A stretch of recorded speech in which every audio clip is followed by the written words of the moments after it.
If you've been white knuckling your way through adulting with ADHD, burnout, or just too many browser tabs open in your brain, I've got you.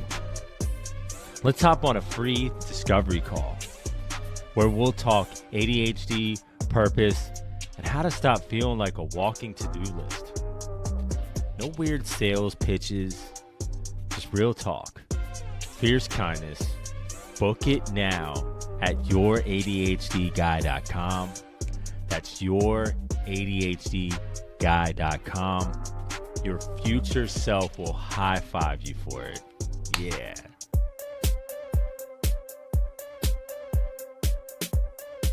Welcome to Don't Mind Me, I Just Have ADHD, the podcast where fierce kindness meets the unfiltered truth.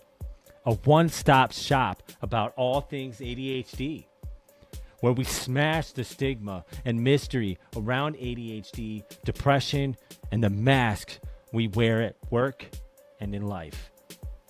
I'm Ron, your ADHD guy, your guide, and your reminder that being different isn't a flaw. It's a biological advantage, a signal that you were never meant to blend in. You were built to make a difference. Here, we face the struggles that no one seems to get with heart. We unpack the chaos. We build strength through our sensitivity. We turn pain into power. Because kindness isn't weak. It's a revolution. And every time you show up for yourself, that's you taking your life back. So let's make it cool to be different. Let's make it brave. Let's make it yours.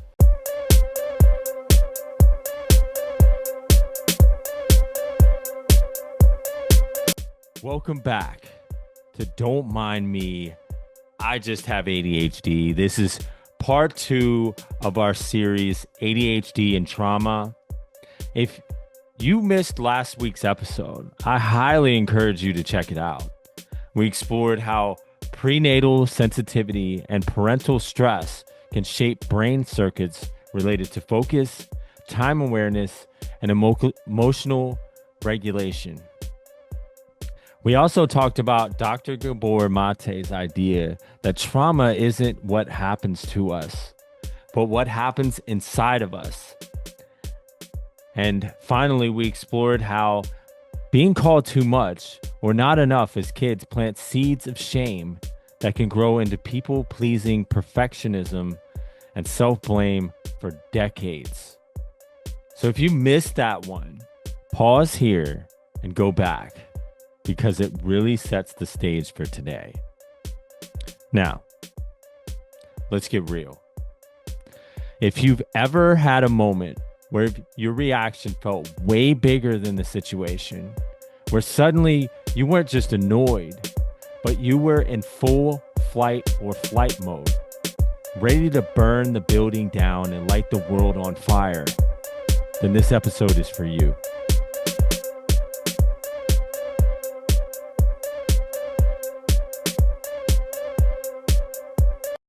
So picture this. You just nailed a big project at work. You're feeling proud.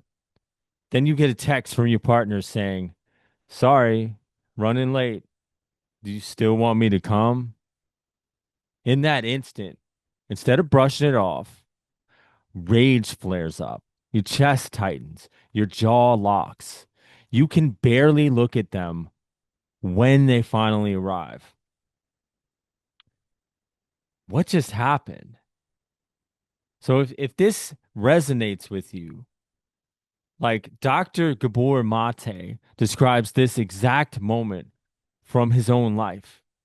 At 71 years old, successful, admired, and deeply loved, he found himself shutting down in anger at a simple text from his wife after returning home on a flight, literally feeling on top of the world. He was suddenly filled with a sense of rage and couldn't even look at his wife in the eyes or even talk to her for a whole day. And that wasn't because of the text itself. It was because of his wounds from infancy. The part of his nervous system that got rewired during wartime separation from his mother was still alive and still running the show. This is what trauma does. It takes us out of the present and sucks us right back into that moment that continues to live inside of us. Psychologist Peter Levine calls it the tyranny of the past.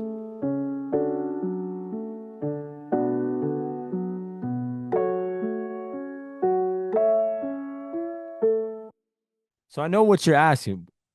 What is trauma really? Now, here's the thing.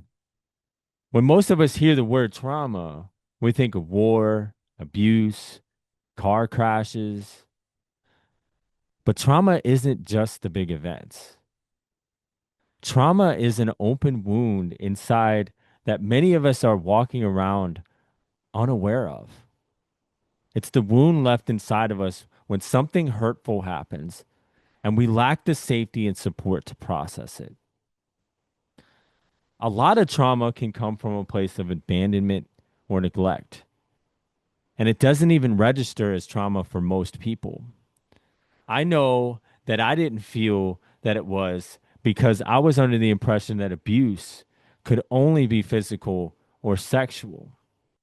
Yeah, growing up, I didn't really see that the fact that my dad wasn't emotionally available as a form of neglect until I had started doing the work on myself and actually talking about it because I thought that that was normal. I but now that I've done that work and really explored that, I understand that that we all need somebody to be emotionally, both parents to be emotionally available to be able to navigate those emotions. But it wasn't something that he could do. So whenever anything emotional showed up in any of my relationships, I would just shut down or get angry because I didn't understand how to do. I thought that was what you did.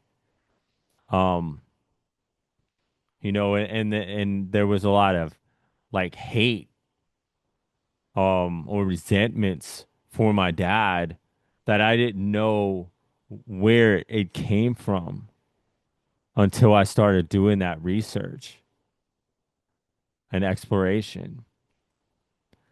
Psychiatrist John Bowlby calls this detachment. He watched children who had been separated from their parents for days or weeks. And when mothers returned, the kids turned away. Some didn't even seem to recognize their own mother. Others alternated between crying and going completely expressionless. It may seem backwards, but this rejection was actually self protection. It was like them saying, "You hurt me when you left, so I won't risk opening up to you again." The nervous system learns early on that it's safer to shut down than feel that pain. And those imprints don't just disappear, they resurface later on in life, often in moments that looked nothing like the original event. When old circuits get triggered and take over because it only wants to protect you.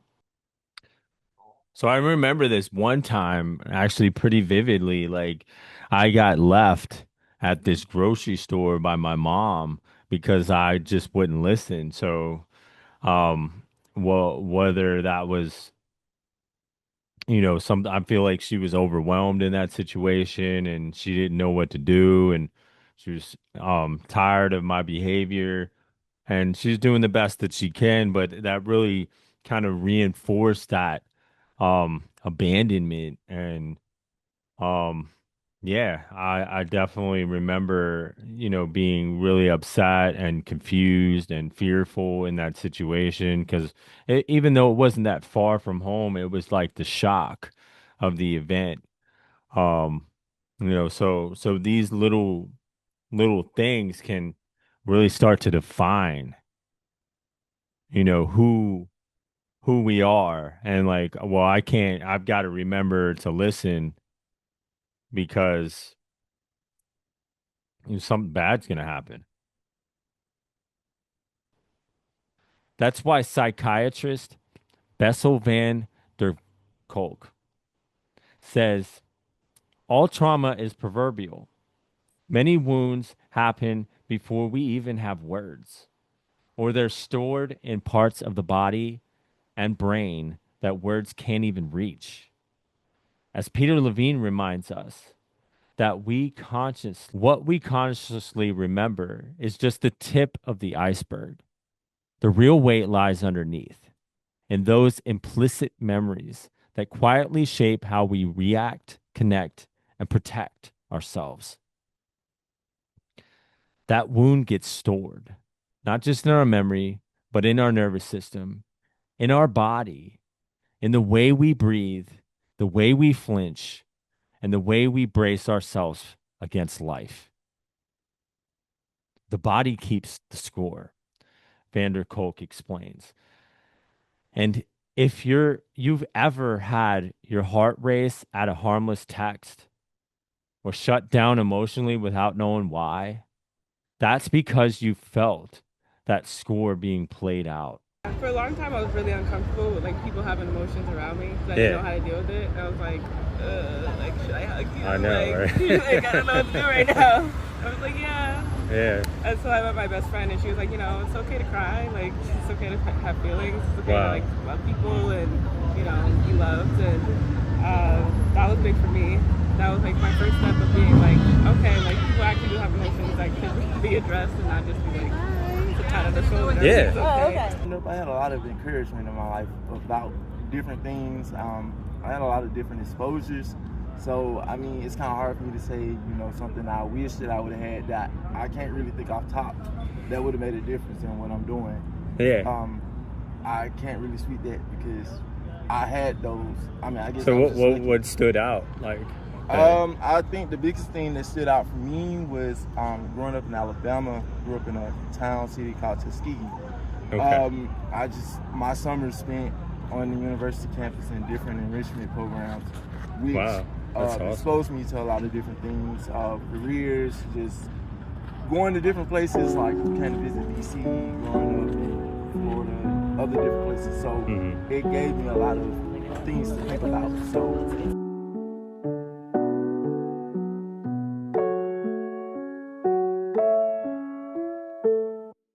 So for those of us with ADHD, this wound often shows up in ways that gets mislabeled as laziness, irresponsibility, or being just too sensitive. So emotional dysregulation is often rooted in early invalidation when our big feelings weren't safe to express.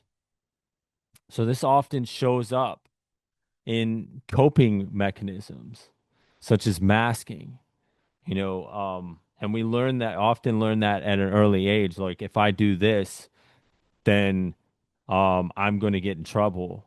Or if I run around, they're going to yell at me. Or if I pitch a fit in the middle of a convenience store or a shopping mall, then I'm going to get punished for that.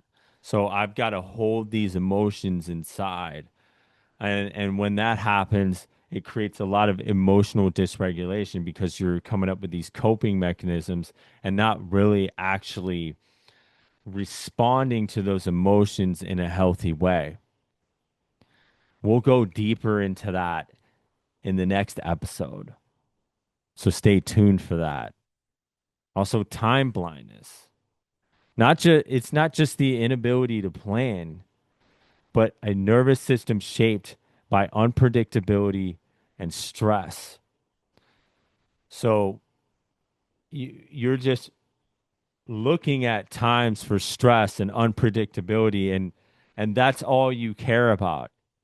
You're not really planning a lot of things. You're more reacting and disorganization. Sometimes it's not a character flaw, but a survival adaptation. We grew up scanning for danger instead of filing papers or doing the things we actually need to do. So that goes back to masking and these coping mechanisms. So if we're focused more and we're spending all this energy on trying to fit in or trying to make sure that people don't see who we really are, all that energy is is wasted in that area when it could be used to actually be productive and organized. So these patterns aren't defects, they're adaptations. They were brilliant solutions for a child trying to survive stress or disconnection. They just don't always serve us as adults. I felt like if people always said, oh, you're really smart, but I had a hard time keeping up with things, and so I felt like there's a lot of, what's wrong? Yeah. Let's just do this. And I think it just made me feel like when I'm not doing those things, when I'm not like, turning things in on time or keeping things organized or paying attention, like I'm bad. And I think that kind of has stuck with me. And I'm trying to find it. Yeah, it can be a little bit traumatic, right? Yeah. Guilt. Yeah. Yeah. Like guilt when you maybe forget something. Like I forgot a meeting the other day and I felt really guilty. Yeah. And I don't think people understand how that guilt like then manifests within a person.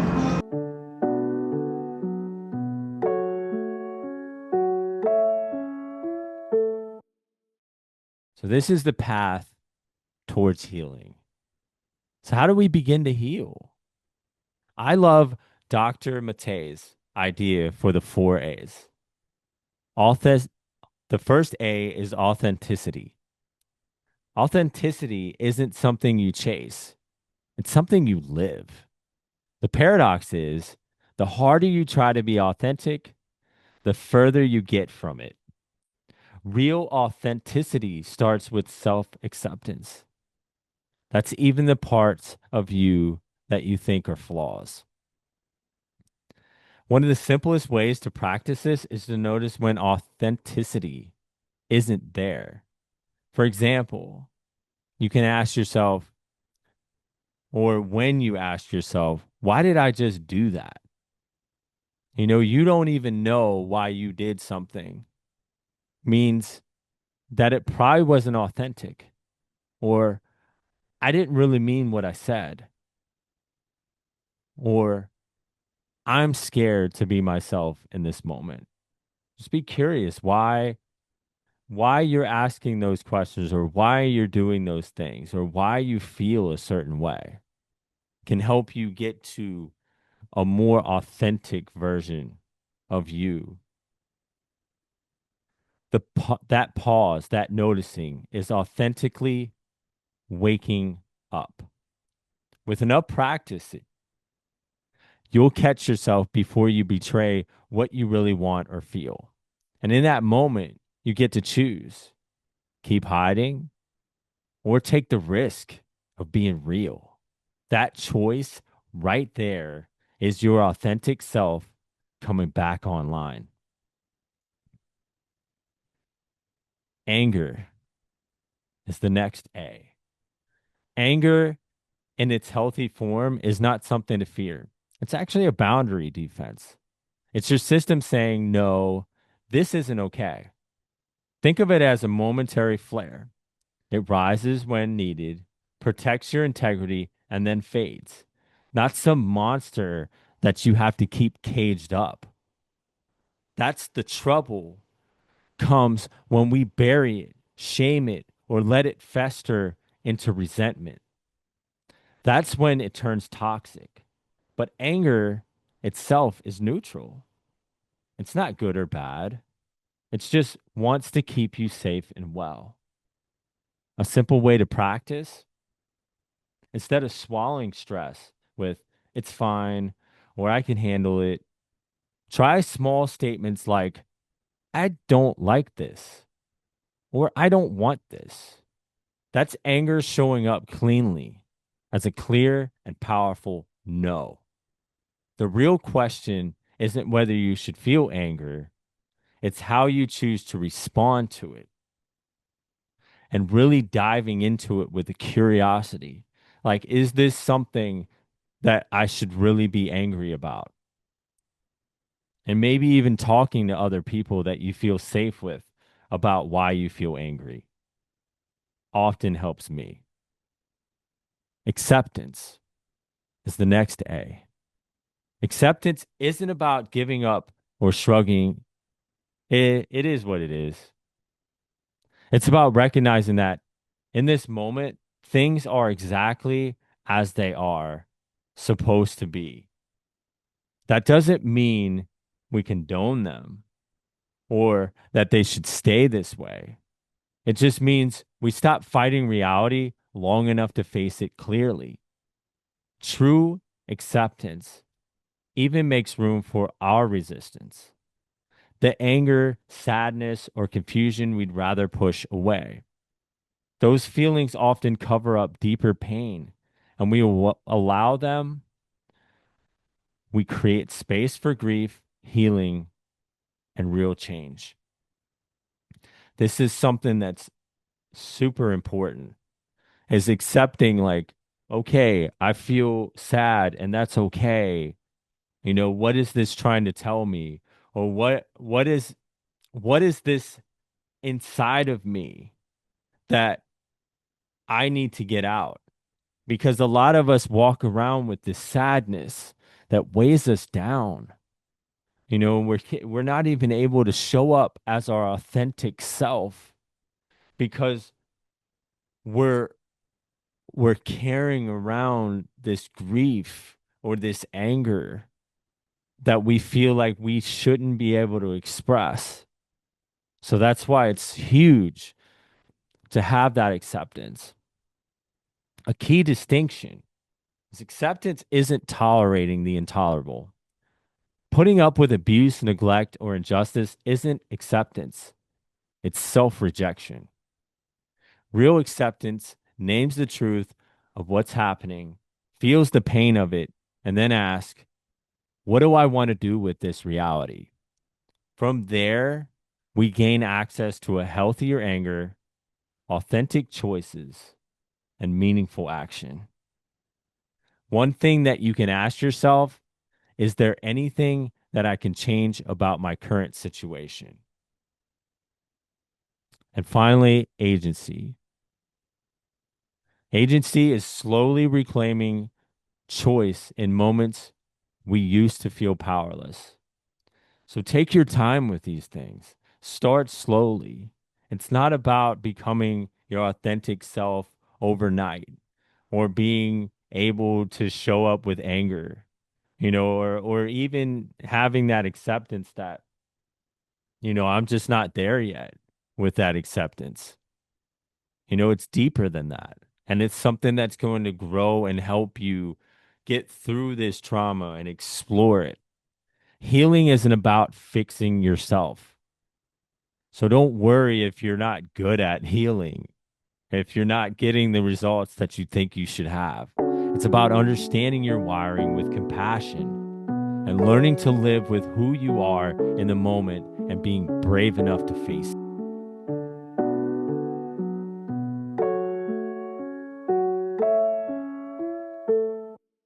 So today, we've looked at trauma as an open wound, how it hijacks the present moment, shapes ADHD struggles like emotional dysregulation and time blindness, and why the path back isn't about self punishment, but self compassion.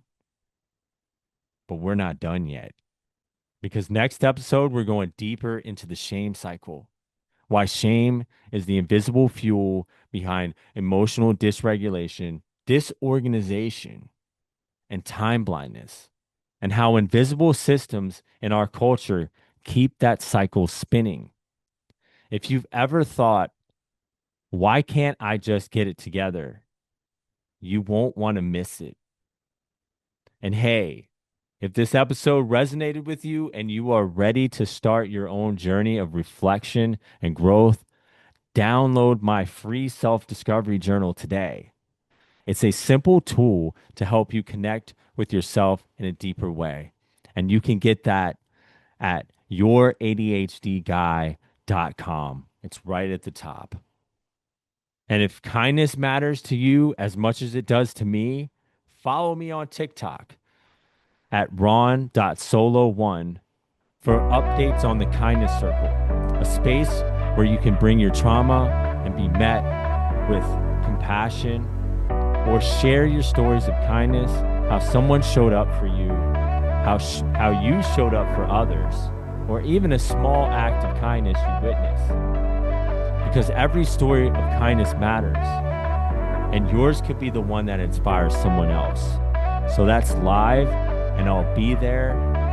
Just make sure that you follow me on TikTok so you don't miss those opportunities.